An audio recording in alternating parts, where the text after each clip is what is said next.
Good evening to you all, and thank you very much for joining us here on Rwanda Television News tonight. Our hope is that you had a productive Thursday. Now here's a sneak peek at our edition tonight. President Kagame attended the Sustainable Markets Initiative hosted by His Majesty King Charles III, which aims to lead and accelerate the world's transition to a sustainable future. Business people in Rwanda say that there are many opportunities for the country to be part of the Commonwealth.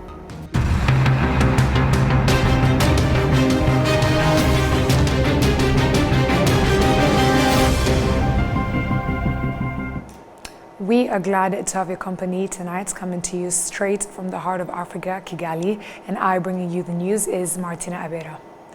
Starting things off, let us inform you that President Paul Kagame attended the Sustainable Markets Initiative hosted by His Majesty King Charles III, which aims to lead and accelerate the world's transition in a sustainable future. We have the report courtesy of Adam Squizera. It's a meeting that was led by King Charles III in Apia, Samoa, where the Commonwealth Heads of Government meeting, CHGAM, is taking place. This Sustainable Markets Initiative aims to lead and accelerate the world's transition to a sustainable future by putting nature, people, and planet at the front line. It was initiated in 2020 by King Charles III at the World Economic Forum in Davos. On the sidelines of this 27th Commonwealth Heads of Government meeting, CHGAM, President Paul Kagame also met various government officials, including Prime Minister and Minister of Foreign Affairs and Treasury of Papua New Guinea, James Marape, where they discussed ways to strengthen relations between the two nations. President Kagame also met with Prime Minister of Antigua and Barbuda, Gaston Browen, whom they discussed how to foster strong bilateral relations and explore new avenues for cooperation in various sectors. After Kigali, in June 2022, this year's Commonwealth Heads of Government meeting started in Apia, Samoa, on 21st October. This year's round, Commonwealth leaders will deliberate on global economic, environment and security challenges and discuss how Commonwealth countries can work together to rebuild resilience, post-trade, innovation, among others. Rwanda will also hand over its 2-year chairmanship to Samoa. Adam Squizera, RwandaTV News. Thank you, Adams, for that report. Still on the CHGAM, business people in Rwanda say that there are many opportunities for the country to be part of the Commonwealth. This happened while the 27th Commonwealth Heads of Government meeting is taking place in Samoa. And Nora Gladys with more.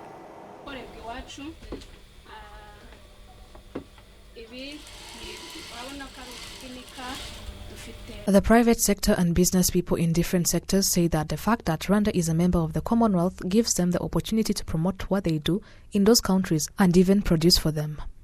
Rwanda being among the nations in the Commonwealth is very important because this opens a big opportunity for Rwanda as a country in terms of trade and investment opportunities for us to be able to do trades in those other countries that are in the Commonwealth.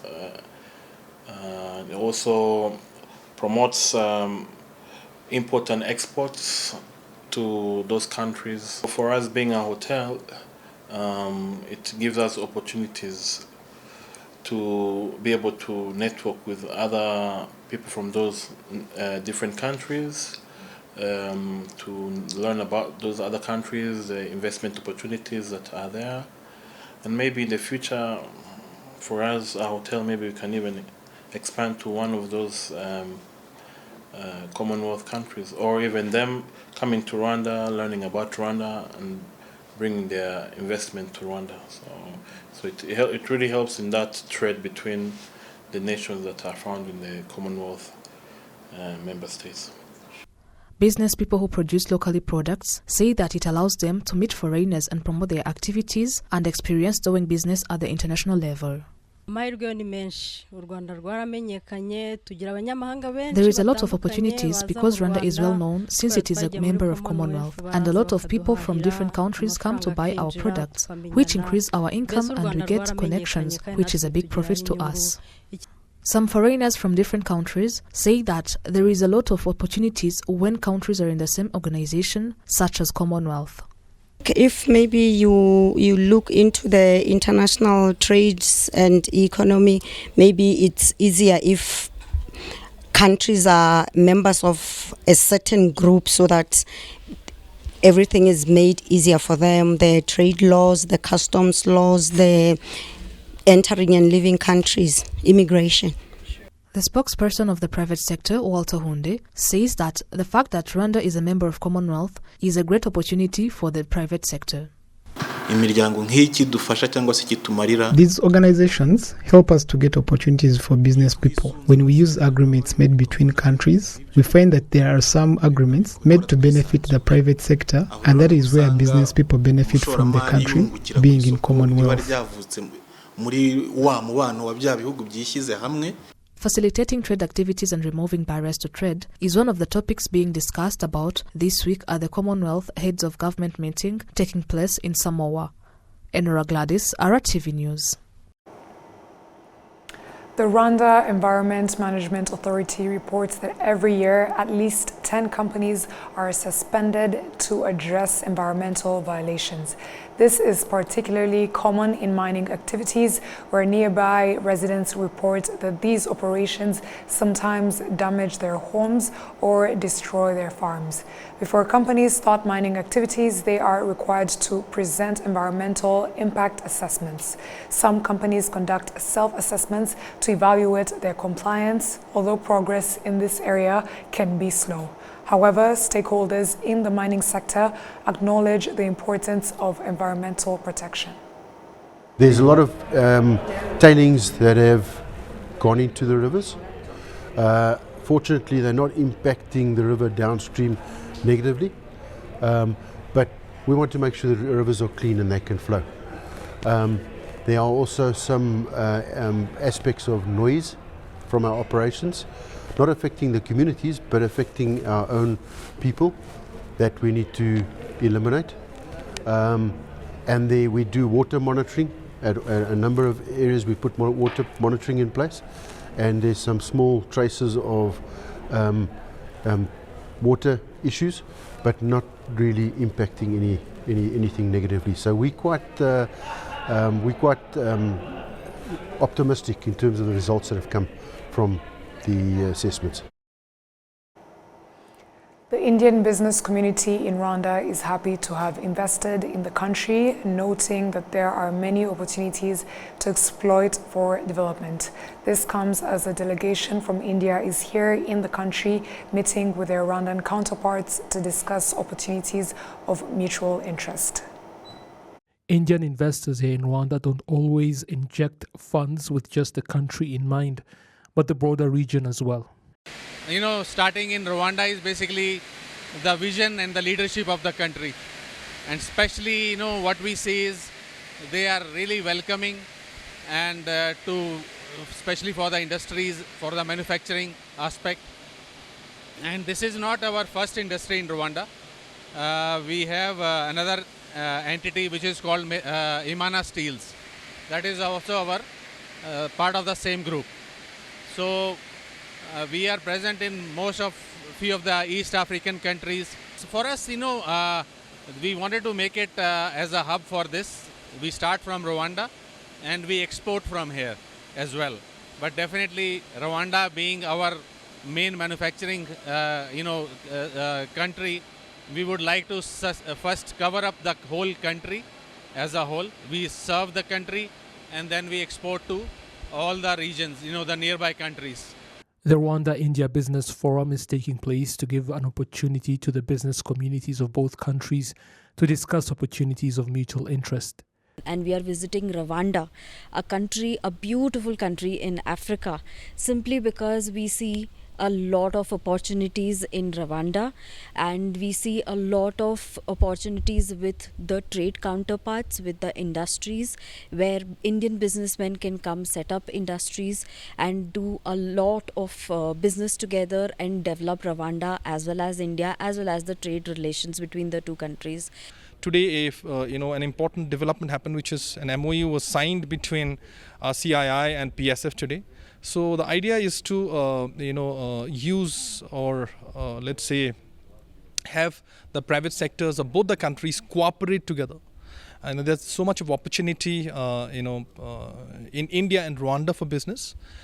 India, if I may add, is the fifth largest economy in the world in terms of GDP and third largest in terms of purchasing power parity. We are going to become the third largest in another 3-4 years, in the third largest economy in the world. India believes in ease of doing business. Our Prime Minister talks about the 3 T's, which are trade, tourism and technology. We give a lot of emphasis on business, and as the High Commissioner of India to the Republic of Rwanda, it is my it is my desire to see to it that I work very hard along with my friends from Rwanda to increase or to expand the business relationship, trade and commerce and investment between India and Rwanda. Rwanda's business community recognizes the vast opportunities that exist in India. With this discussion, and our guest of honor was the Honorable High Commissioner of India in Rwanda, who also said, if you business you are okay, you have signed your agreement with the government, also will do everything which is possible to open the doors. So this meeting really is kind of like a bridge between Rwanda and 1.4 billion Indians. And on an equal note, it's not like India will keep importing things only, pharmaceuticals and others. Now we need them to bring in industries here, or skills. The good thing is we don't just need like only industries. We need skills as well. If our industry get their skills and our raw material is merged with their skills and their raw materials, we think we can build something very interesting for Africa, because there is a big market. The report unveiled by the Rwanda Development Board in April this year shows that India leads with 7.2% of foreign investments in Rwanda, most of the foreign investments registered in the country in 2023, totaling up to $2.4 billion. In recent years, the exports of Rwanda to India have increased at an annualized rate of 62.3%, from $4.1 million in 2017 to $46.1 million in 2022. The Institute of Applied Sciences Ines Ruhengeri awarded diplomas to over 800 students, with the top performers immediately offered jobs. A total of 892 graduates received their certificates during the 16th graduation ceremony, having completed studies in 15 fields, including civil engineering, computer programming, land surveying, and others. Among the graduates, 407 are women and 485 are men. Additionally, 56 of the graduates are international students and 8 completed their master's degrees. Some of the graduates expressed that the knowledge they gained at Ines Ruhengeri will be put to good use in their future endeavors. Okay, feeling happy, much happy, especially being the second student from the whole campus, so it's a great honor.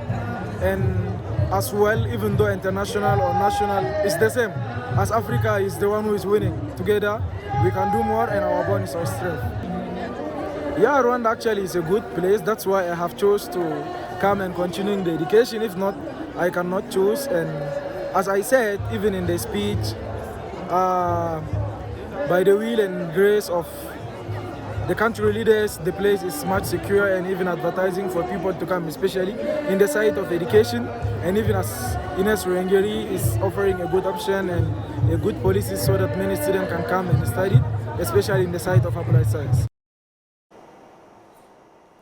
BPR Bank seeks to engage different communities where they have footprints through the second edition of the KCB East Africa Golf Tour 2024.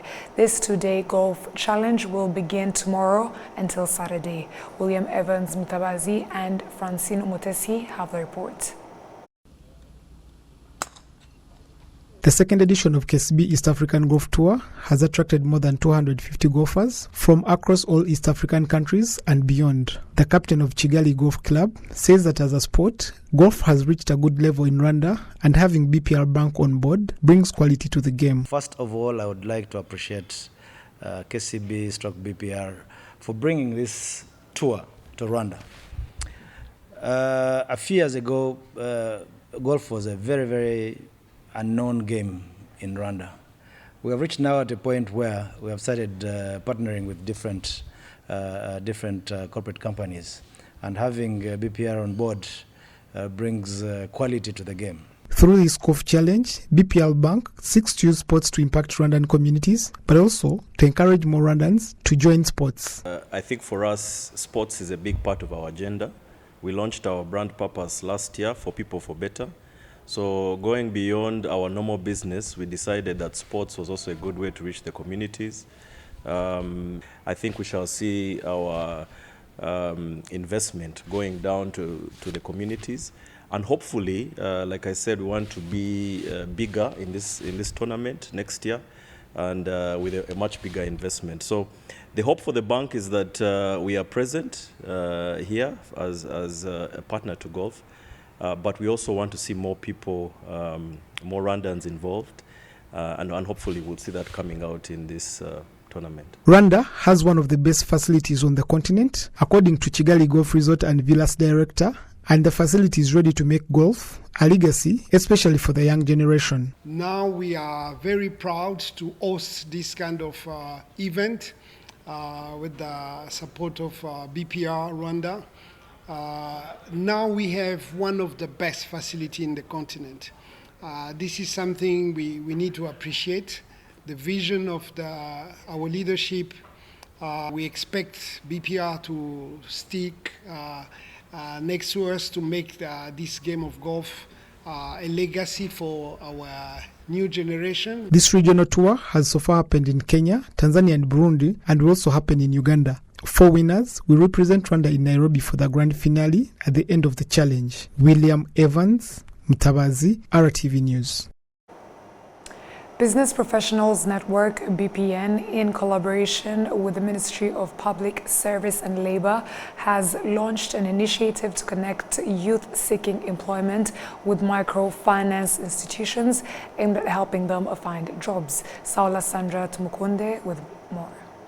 As part of the National Drive to Accelerate Development under the NST2 plan, the government aims to create at least 250 jobs each year. BPN, along with its partner, include the Ministry of Public Service and Labor, is committed to this effort. BPN's director Alice Ngurikienga stated that the program will contribute to significantly to helping young people secure employment. The Bridge Talent Fair is an event that we organized to provide a platform for SMEs, well-performing SMEs. It's important to mention that, for them to meet job seekers. During our collaboration with those SMEs, very often they mention that it's difficult for them to know where to source skilled and well-trained young people. And so this job fair is made for them. The Chief Skills Officer at the Ministry of Public Service and Labor, Ngoga Francois, noted that this initiative will also help youth with disability to have self-confidence and escape unemployment and assist the country in achieving sustainable development. I think from this networking session, you heard that some of the SMEs are actually taking the lead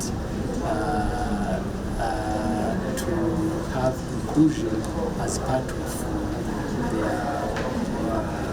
their normal businesses. You heard from the staff food, which is employing deaf people, and from the testimonies we got from the youth they are hiring, and from that SME that employing them, it is clear that they are actually contributing as any other employee. So what is going on is how we are making sure that the training we are providing, they are inclusive. Women, youth, people with disabilities, it's inclusive. Currently, BPN has received around 18 young individuals and is working to connect them with 24 partners organizations seeking employees. Sola Sandra Tumkund, RTV News.